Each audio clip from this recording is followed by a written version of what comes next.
On l'a mis en français, Shabbat. Là, c'est sur l'intitulé, le DAF du Shabbat. C'est pour ça que je parle de Shabbat. C'est toutes, on va dire, les circonstances pour éviter de faire des boulettes pendant le Shabbat. Quoi. Préparer correctement le Shabbat. Alors, DAF 51A. Pour diverses raisons, c'est-à-dire qu'il a violé l'interdiction de planter des cultures vivières dans un vignoble, car il n'a pas commis d'acte de plantation, ni parce qu'il craignait d'avoir violé l'interdiction de travailler la terre pendant l'année sabbatique, ni à cause de la dîme, c'est-à-dire que cela serait considéré comme s'il avait cueilli du sol et qu'il serait obligé de le donner. Ils peuvent être retirés du sol le Shabbat, même si la majeure partie du navet ou du radis se trouve sous terre. Il est permis de les arracher du sol pendant le Shabbat. Il ne faut pas s'inquiéter du fait que la terre bouge. Apparemment, cela contredit les opinions de Rav Huna et de Shmuel qui craignaient de faire bouger la terre pendant le Shabbat. La Gemara conclut. En effet, il s'agit d'une réfutation concluante des opinions de Rav Huna et Shmuel. Mishnah. Si quelqu'un n'a pas couvert une marmite de nourriture cuite la veille de Shabbat, alors qu'il était encore jour, il ne peut pas la couvrir après la tombée de la nuit. Cependant, si on l'a couvert alors qu'il faisait encore jour et qu'il a été découvert pendant Shabbat, il est permis de le couvrir même pendant Shabbat. On peut remplir une cruche d'eau froide le jour du Shabbat et la placer sous un oreiller ou un coussin pour éviter qu'elle ne se réchauffe. Gemara. Rav Yehuda a dit que Shmuel a dit. Il est permis d'isoler la nourriture froide le jour du Shabbat pour la garder au frais. Il n'y a aucune crainte que cela conduise à isoler les aliments chauds le jour du Shabbat pour les garder au chaud. Rav Yosef a dit. Que nous enseigne Shmuel avec ses déclarations. Nous avons déjà appris dans notre Mishnah, on peut remplir une cruche d'eau froide le jour du Shabbat et la placer sous un oreiller ou un matelas pour éviter qu'elle ne se réchauffe. Abi lui dit, il nous apprend beaucoup, comme si cela avait été appris de la Mishnah seule. J'aurais dit que le règlement selon lequel il est permis d'isoler des aliments froids s'applique uniquement à quelque chose qui n'est pas habituellement pas isolé lorsqu'il est chaud. Cependant, quelque chose qui est habituellement isolé lorsqu'il fait chaud, non. Il peut ne pas être isolé même lorsqu'il fait froid. Par conséquent, Shmuel nous enseigne que cela est permis même dans le cas de quelque chose qui est habituellement isolé lorsqu'il fait chaud. Rav Huna a déclaré que Rabbi Yehuda Anassi a dit. Il est interdit d'isoler les aliments froids le Shabbat pour les garder au frais. La Gemara soulève une objection. N'a-t-il pas été enseigné dans une Beretta que le rabbin Yehuda Anassi permettait de réchauffer les aliments froids le jour du Shabbat? La Gemara répond, ce n'est pas difficile. Cette déclaration a été faite avant qu'il entende la décision de Rabbi Ishmael, fils de Rabbi Yosei. Cette déclaration dans la Beretta a été faite après qu'il l'ait entendue, comme lors de cet incident où Rabbi Yehuda Anassi s'est assis et a dit, il est interdit d'isoler les aliments froids le Shabbat pour les garder au froid. Rabbi Ishmael, fils de Rabbi Yosei, a déclaré avant lui. Son père a autorisé l'isolation des aliments froids le Shabbat. Le rabbin Yehuda Anassi a déclaré, je retire ma déclaration précédente car l'ancien, le Rabbi Yosei, a déjà rendu une décision sur ce sujet et je m'en remets à sa décision. Rav Papa a dit, venez voir à quel point il s'aimait. Si Rabbi Yosei avait été encore en vie, il aurait été subordonné et assis devant Rabbi Yehuda Anassi en tant qu'élève, comme Rabbi Ishmael, fils de Rabbi Yosei, qui a pris la place de son père et était aussi grand érudit en Torah que son père, était subordonné et s'asseyant devant le rabbin Yehuda Anassi en tant qu'élève. Et néanmoins, Rabbi Yehuda Anassi dit, l'ancien a déjà rendu une décision sur ce sujet et il s'en remet à la décision de Rabbi Yosei. Rav Naman dit à Daru, son esclave, isolez-moi la nourriture froide le jour du Shabbat afin qu'elle ne devienne pas chaude, et apportez-moi de l'eau qu'un cuisinier non-juif, Capella, faisait chauffer un jour de semaine, comme l'interdit de manger la nourriture cuite par un gentil ne s'applique pas à l'eau. Quand Rabbi Ami entendit cela, il se mit en colère. Rabbi Yosef a dit, quelle est la raison pour laquelle Rabbi Ami s'est mis en colère? Rav Naman a agi conformément aux décisions de ses professeurs, dans une matière conformément à la décision du Rav, et dans une matière conformément à la décision de Shmuel.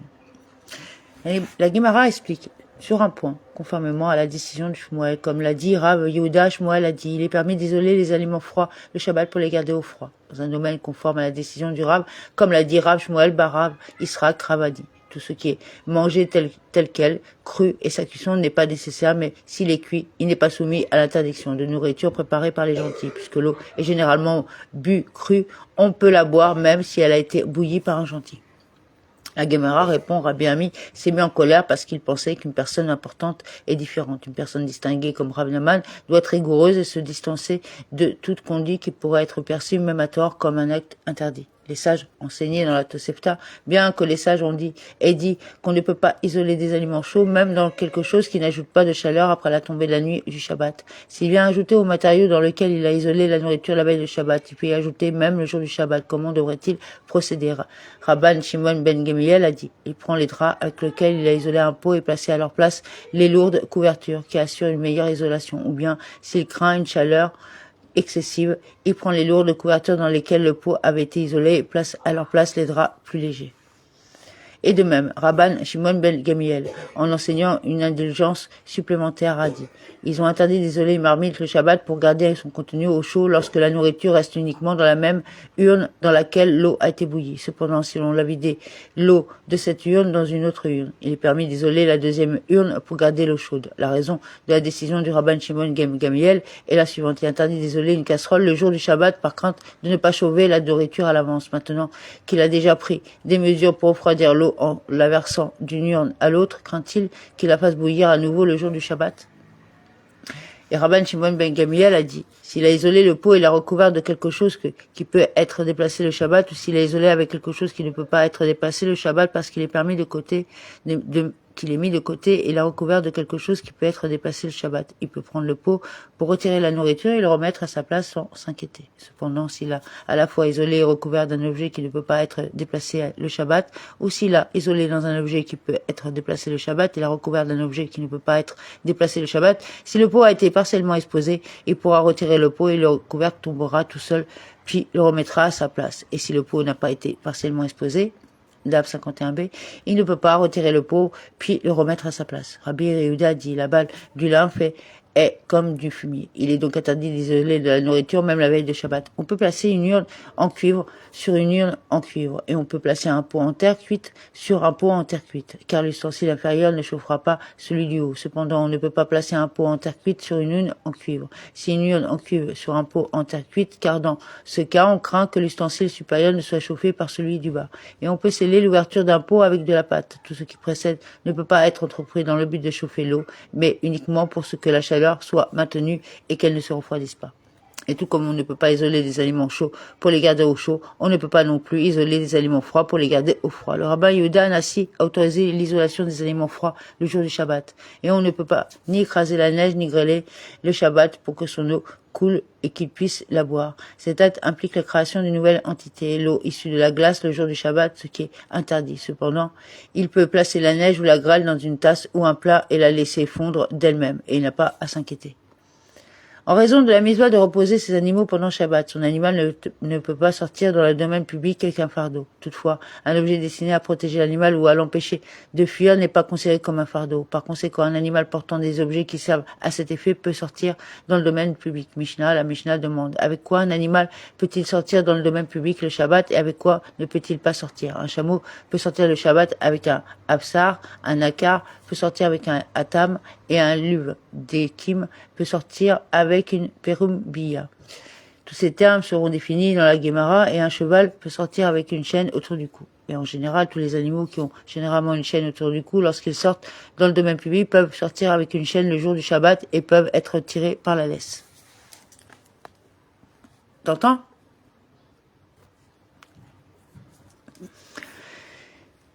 Si ces chaînes ont contracté une impureté rituelle, on peut les asperger d'eau et de purification et les plonger à la place sur l'animal. Il n'est pas nécessaire de les retirer au préalable. Gemara, plusieurs termes de la Mishnah n'étaient pas clairs pour les sages. Et la Gemara demande quelle est la signification de Naka avec un atam. Rabba Barba Anna dit une chamelle blanche géonyme avec un anneau nasal en fer. Et quelle est la signification de l'huile d'Ekim avec une perrubia? Rab Una dit un âne libyen avec un licou en fer. Après avoir mentionné un âne libyen, la Gemara raconte que Lévi envoya un jour de l'argent à Beth Osaï pour se procurer un âne libyen, réputé de qualité supérieure. Ils lièrent son argent, le rendirent et lui envoyèrent de l'orge, puis dirent que les foulées d'un âne se dépendent de l'orge qu'il mange. Si l'on nourrit mieux son âne, ses performances seront aussi bonnes que celles d'un âne libyen. Rav Yehuda a déclaré que Shmuel a dit.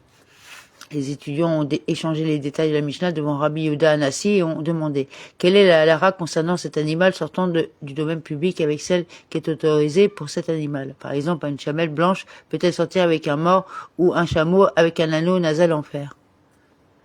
La Guémara explique, le cas d'une chamelle blanche sortant avec un mort ne devrait pas être un dilemme pour vous. Comme il n'est pas suffisamment retenu par un mort, il est considéré comme un fardeau avec lequel l'animal ne peut pas sortir. Le cas où il devrait y avoir un dilemme pour vous est celui du chameau sortant dans le domaine public avec un anneau dans le nez. Quelle est la lara dans ce cas? La Guémara explique le dilemme. La lara selon laquelle, puisqu'un mort suffit à lui seul pour sécuriser un chameau, un anneau nasal en fer est-il considéré comme un fardeau? Ou est-ce que la lara veut peut-être que, s'agissant d'un dispositif qui offre une sécurité excessive, on ne dise pas qu'il s'agit d'un fardeau? Rabbi Ismaël, fils de Rabbi Yosi, a dit devant Rabbi Yehuda Nassi, ce que son père, Rabbi Yosi, avait dit. 4 animaux peuvent sortir avec un mort, le cheval, le mulet, le chameau et l'âne. Qu'est-ce que cette liste vient exclure? N'est-il pas question d'exclure un chameau, sorte avec un anneau dans le nez? Apparemment, le dilemme est résolu. Le chameau peut sortir avec un peu seulement. La Guémara rejette cette preuve. Non, la liste vient exclure une chamelle blanche sortant avec un mort. On l'enseignait dans une beretta, un âne libya et un chameau peuvent sortir avec un mort. La Guémara note que la question de savoir si un animal peut ou non sortir dans le domaine public avec une sécurité excessive est parallèle à un différend entre l'état anime, comme cela était enseigné dans une beretta. Un animal non domestiqué ne peut pas sortir avec un collier. Anania dit, il peut sortir avec un collier et tout ce qui le retient. La Guémara clarifie le cas. De quoi avons-nous affaire ici? Si vous dites qu'il s'agit d'un gros animal non domestique, un collier suffit-il?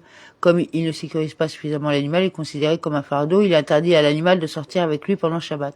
Il doit plutôt s'agir d'un petit animal non domestique. Dans ce cas, un collier ne suffit-il pas? Pourquoi alors le premier Tana, anonyme, soutient-il que l'animal ne peut pas sortir avec lui? N'est-ce pas plutôt que la différence pratique entre les deux opinions concerne le chat?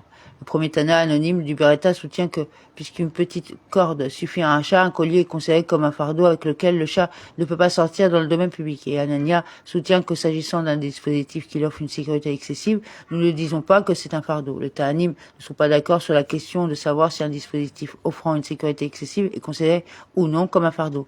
La Guémara conclut. Ravuna Bar Iya a dit que Shmuel a dit. La Lara est conforme à l'opinion de Anania. Un appareil offrant une sécurité excessive n'est pas considéré comme un fardeau. La Guémara raconte que Lévi, fils de Rav Huna bar Iya et Rabba bar Rav Huna allaient autrefois ensemble sur une route. L'âne de Lévi, de sa propre initiative, a devancé l'âne de Rabba bar Rav Huna. Rabba bar Rav Huna était offensé parce qu'il était le plus grand érudit de la Torah et il pensait que Lévi avait été le premier à affirmer qu'il se considérait comme le plus grand érudit. Lévi se dit, je vais lui dire quelque chose pour que... On continuera demain. Je finis la phrase.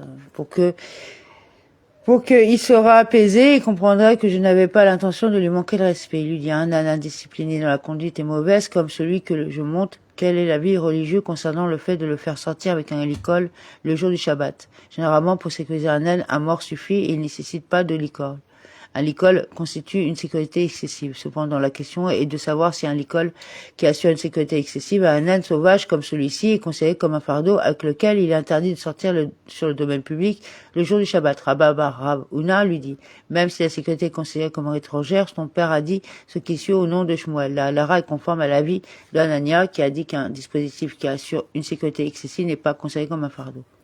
Donc on s'arrêtera là. Donc DAF 52. Et on... Pour les Catalans. Ouais. Voilà. D'ailleurs, c'est quoi? C'est comme race, on va dire. C'est comme un bourricot. Ouais. Non. Mais Ouais, c'est pas un mulet, c'est un vrai âne, c'est un bourricot. Voilà. Ouais. Je crois que c'est la même race qu'on peut retrouver. On peut les retrouver dans les Alpes. Oui, puis Non, mais il y a d'autres races, mais on peut les retrouver les mêmes que les Catalans dans les Alpes. Et même en Palestine. Mais les mêmes en Palestine. Ou en Basque. Au Pays Basque. Donc, voilà. Et peut-être même en Corse. Oui, ça c'est sûr. Va donc savoir. Hein? D'ailleurs, on attend vos photos de vos différents ânes de vos régions. C'est très marrant. Envoie-nous. Envoyez vos ânes de différentes régions pour voir, voilà. Non, pas vos ânes, un échantillonnage visuel. Voilà. Non, mais vos ânes animaux, hein, attention, faites pas l'amalgame. On vous traite pas d'âne. Voilà. Vous n'avez pas le bonnet d'âne, non, ça va. Non, non. Voilà, et persister. Voilà. Bah, de toute façon, dans la persévérance, on est d'accord, dans la détermination, la persévérance, le encouragement. Qu'est-ce qu'on peut dire d'autre? Dans la sagesse, dans l'humilité. À chaque effort, sa récompense. Voilà. En tout cas, merci Todaraba à tous et toutes pour l'écoute, pour les partages, pour la diffusion, que vous participez, car qu'en fin de compte, nous amenons la mitzvah, mais on est prêt à la partager, c'est-à-dire que Au contraire, elle est faite pour ça. chaque personne, Voilà, elle est faite pour ça. chaque personne qui partagera, Surtout pour les valeurs qu'elle porte, puisqu'elle est faite d'une façon mémoriale également, pour notre ami Georges, mais pas que, pour tous les malades. et pour tous les malades en même temps, parce qu'on fait une prière avant de faire la lecture, et on fait une prière après avoir fait la lecture. On va dire, on fait Pour vous dire, voilà, grosso modo, faut que ça ait quand même une certaine puissance d'écoute, et que ça porte beaucoup, beaucoup, beaucoup Amen. de choses positives, que du bien. Voilà. Et sans la contrariété du mal, quelque part, cette balance ne nous concerne plus, puisque c'est quelque chose qui a une valeur contre quelque chose qui a une autre valeur et qui, dans un simulacre identitaire, a pu s'équilibrer. Mais dès l'instant où l'identité est rompue, ça ne peut plus s'équilibrer, puisque déjà c'était une mascarade. Grosso modo. Voilà, c'est qu'un jeu d'image. L'équilibre, il est ailleurs, c'est-à-dire que l'équilibre, il n'est pas parti, il existe, mais pas entre le bien et le mal. Voilà. Plus loin, pourquoi Non, mais non, c'est déjà... C'est déjà...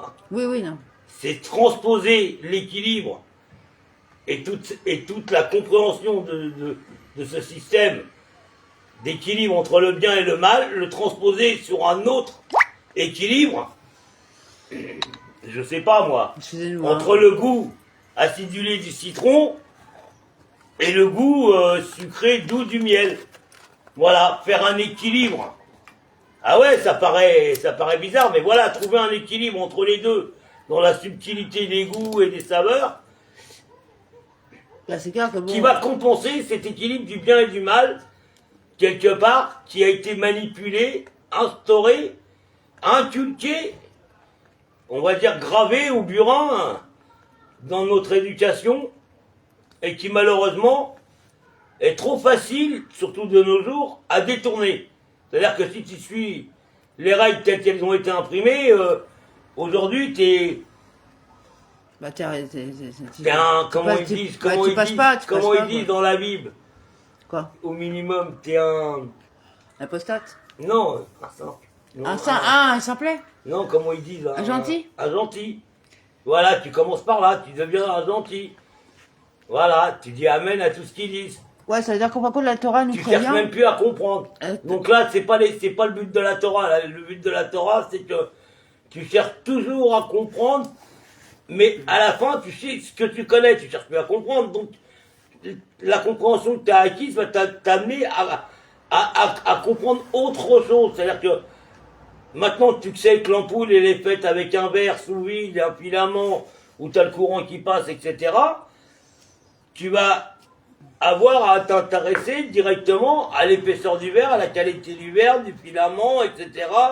Les dimensions, voilà, et les ponts énergétiques entre les deux, qui va t'amener à avoir une autre vision de l'ampoule. Voilà. De toute façon, on est tous des lumières, que vous arrêtez pas de ne vous morphoser. C'est ça, progresser dans la démarche intellectuelle et même spirituelle, c'est une façon d'avancer tranquillement, doucement, mais sûrement, puisque tu t'appuies sur des acquis, des choses que tu connais, que tu arrives à identifier. Voilà. Merci, bonne soirée. Shavuot Tov.